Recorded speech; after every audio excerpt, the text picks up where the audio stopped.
Assalamualaikum warahmatullahi wabarakatuh. Perkenalkan, nama saya Muhammad Rizky Putra Salam dengan NPM 1210074. Di sini saya akan menjelaskan oposisi dan silogisme. Oposisi yaitu ada 4 lambang, yaitu 1 A dengan permasalahan universal positif semua S adalah P. Contohnya semua kelinci adalah lucu.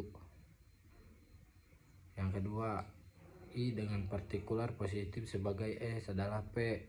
Contohnya sebagian kelinci adalah lucu. Yang ketiga, E dengan permasalahan universal negatif semua S bukan P. Contohnya semua kelinci bukan lucu.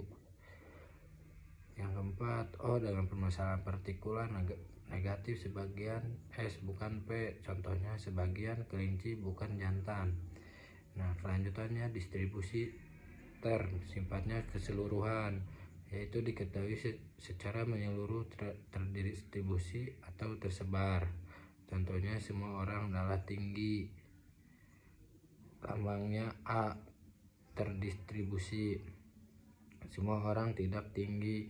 Lambangnya E, S, TP, terdistribusi. Yang menjelaskan tentang universal, partikular, singular, dan kolektif. Yang ke-1 universal, yaitu mengikat keseluruhan bawahannya tanpa terkecuali. Yang kedua partikular, mengikat bawahannya yang banyak tetapi tidak mencakup keseluruhan anggota dengan ikatannya. Yang ketiga singular, yaitu anggota yang menjadi bawahannya. Kata singular adalah satu.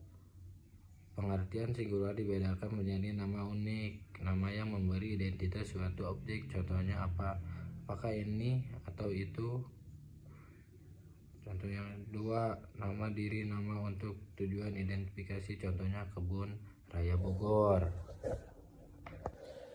Yang keempat kolektif, yaitu mengikat sejumlah barang yang mempunyai persamaan fungsi yang membentuk suatu kesatuan. Contohnya tim. Dalam itu ada konkret dan abstrak.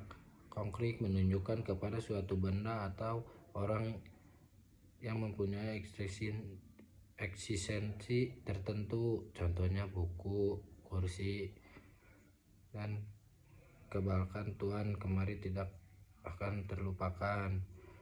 Abstrak menunjukkan kepada sifat atau keadaan kegiatan yang dilepas dan objek tertentu. Contoh kesehatan. Contoh kebalkan adalah perbuatan yang sangat diharapkan. Nah, selanjutnya ada mutlak dan relatif. Mutlak yaitu dapat dipahami dengan sendirinya tanpa membutuhkan hubungan dengan benda lain. Contohnya buku dan rumah.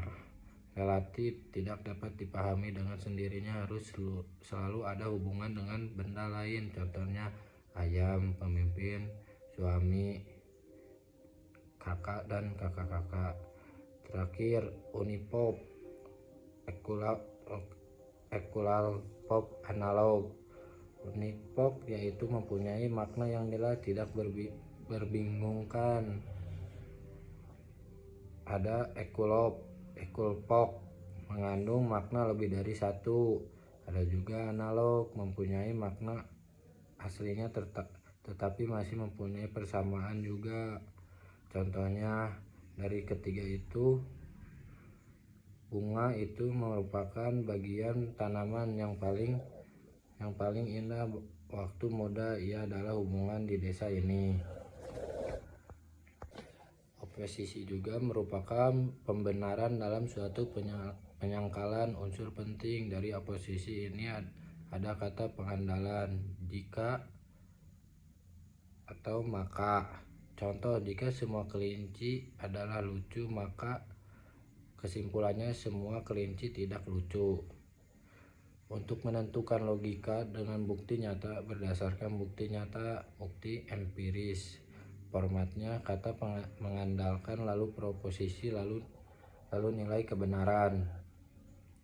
Kontraris, ada juga kontraris. Jika premis benar maka kesimpulannya salah. Jika Jika premis salah maka kesimpulannya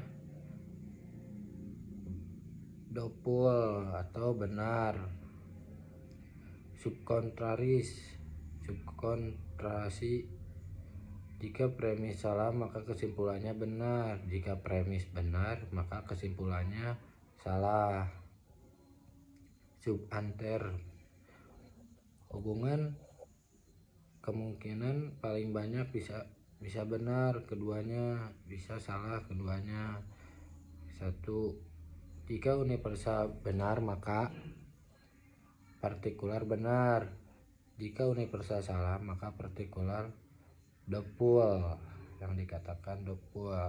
Jika partikular benar maka universal dopul. Jika universal salah maka universal salah.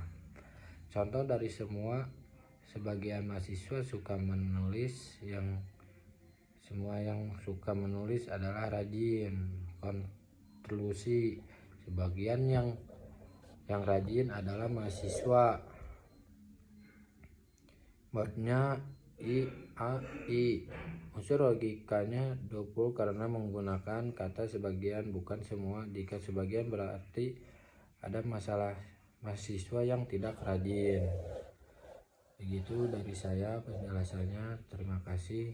Mohon maaf jika ada kata yang salah.